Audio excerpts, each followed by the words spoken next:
Welcome to Military 101 Part 3. The military has a long history, and there's lots that we could cover, but we'd be here for weeks. So today, in Part 3, we'll introduce you to the military member, the military family, as well as some resources available to you. My name is Natasha DeCoste, and I'm one of the deployment coordinators at the Halifax and Region Military Family Resource Center. I grew up in a military family and was a member of the Canadian Armed Forces as well. The information I'm going to share with you is from the guide Canadian Armed Forces 101 for Civilians and the Government of Canada website. So, military families experience a variety of changes in their lives that they have little or no control over. Military members may have to move or be posted to other provinces or countries, so this means a complete change. House, room, jobs, friends, schools, sports teams, community groups, support systems. The amount of time a military family is posted to a location varies, but can range between 8 months to 20 years depending on the military member's job or trade. Being posted offers the chance to explore new provinces, countries, and cultures, the opportunity to reinvent yourself and gain independence and resilience. Separation for military members can mean that a member is in another province for school or training. They may be on a ship for 6 months, in another country for a year, or posted to another province for a short time and the family hasn't moved with them.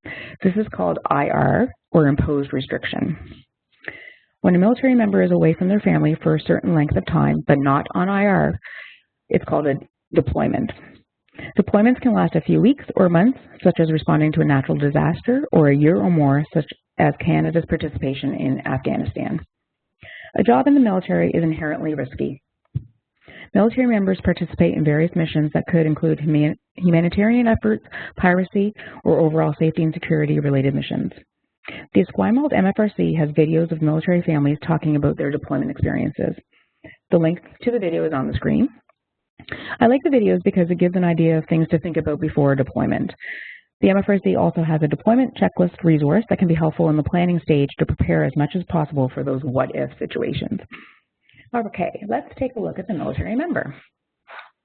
So the journey into the military starts with a visit to the recruiting center. Once all the requirements are met, there's an enrollment ceremony that officially welcomes the new member and their family into the military. NCMs, or non-commissioned members, are then off to basic military qualifications, or BMQ, for 10 weeks, and officers are off to basic military qualifications for 12 weeks. At the completion of basic training, or BMQ, members will be posted to a base to complete the first stage of their occupational training, or trades training. Once this is completed, they will be posted again and well on their way in their military career. So there's a few questions on the screen that we'll go through. So how long will they be in the military? In terms of length of service, the member can serve for a period ranging from 3 to 9 years of a contract, and members can sign multiple contracts during their career. Do they learn anything new once they finish the initial training? Military members receive constant training and education that are required for the readiness of the CAF, or the Canadian Armed Forces. Training may be provided at their home base or require them to be out of province or country for weeks or months. Can we go on vacation? Members can take vacation or leave as it's referred to. There are often set times to take vacation. This is called block leave. If a member wants to take time outside of the block leave, they are required to ask permission to do so. Paperwork is available and completed through the OR, or the orderly room. So, I'm going to have a baby. Are there parental benefits? CAF members are entitled to maternity and parental benefits, and the Canadian Armed Forces will top it up to 93% of the regular pay. The member will have to go to the OR, the orderly room, to begin the process. It's recommended to begin this process before the baby arrives to ensure that there isn't a delay in receiving benefits. If both parents are in the military, they may choose to split the parental benefits with each member taking time. And what about health and dental care? Members are provided with complete health and dental care, with both services delivered by military medical and dental clinics. Medical care is through Sun Life Insurance, and dental care is with Great West Life. Family members access services through civilian clinics. If a member requires care outside of the military clinic hours, they can access civilian hospitals. They would then need to report the next working day to see the military duty doctor, just to inform them that they received care outside of the military clinics. Does the military have a pension? All regular force members have a pension plan.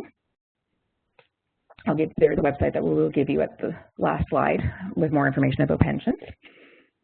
You choose active member and the option that pertains to you when on the website, and there are also links for reservists contributing to a pension. And where will we live? Where you live and for how long varies. The purpose of postings is to allow the Canadian Armed Forces to staff its bases and wings with qualified personnel determined by operational requirements. Postings also offer members the opportunity to practice their chosen occupation in a variety of settings, circumstances, and tempos. There may be times that you're posted to a base you were already at. So on the next slide, we're going to travel through Canada to see some of those bases. So to be military is to be mobile, and postings are a part of the military lifestyle. So once again, when the initial training is complete, they will be posted to a military base, wing, or unit. Although the member's preference will be considered, the CAF will post members where their skills are needed the most.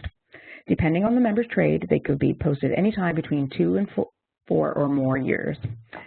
So here on the slide are bases throughout Canada that the member may have the opportunity to be posted to. The ones indicated by a blue dot are Air Force wings. There's a couple here. Green is Army units. Black is Navy. And orange is training or multi-elements. And they're within Ontario. The training center in St. Jean, Quebec is called CFLRS, meaning Canadian Forces Leadership and Recruit School. This is where basic training takes place. It is also possible to get a posting in the United States or Europe, and that is called an OutCan posting outside of Canada. Depending on the member's trade, they can be posted to any base, wing, unit, or ship. A cook or a clerk are examples of what are called purple trades. The cook may have joined the Air Force but can be deployed to a ship. A clerk may have joined the Army but is deployed to an Air Force wing or with the Army on a field exercise. Your military member will receive an official posting message that will indicate the date they're required to report to their new location. The military member communicates then with Brookfield Relocation Services Online, which is the company who organizes the move. They will work with the member to organize all aspects of the physical move, including finding a moving company who packs, loads, moves, and unloads and unpacks all of the household goods.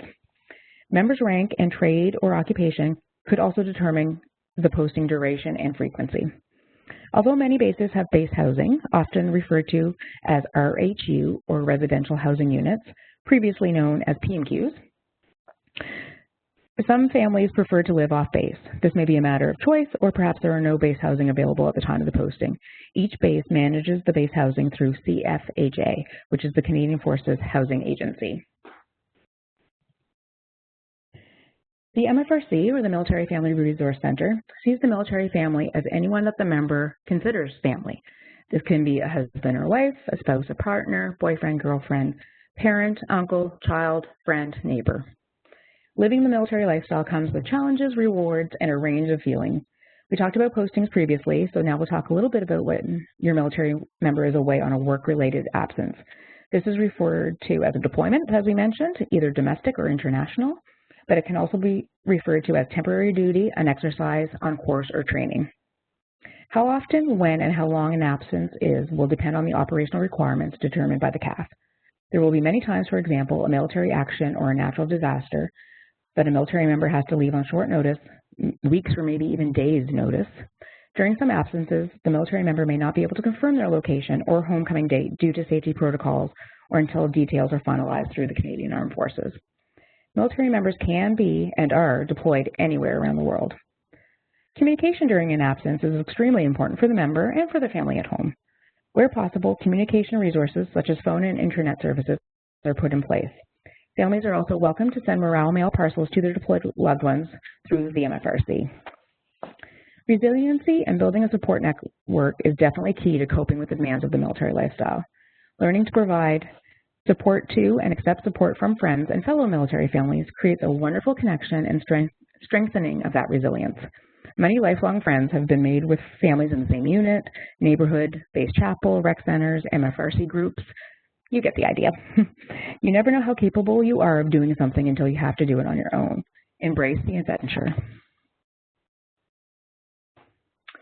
Here we have a few resources available to you as military families.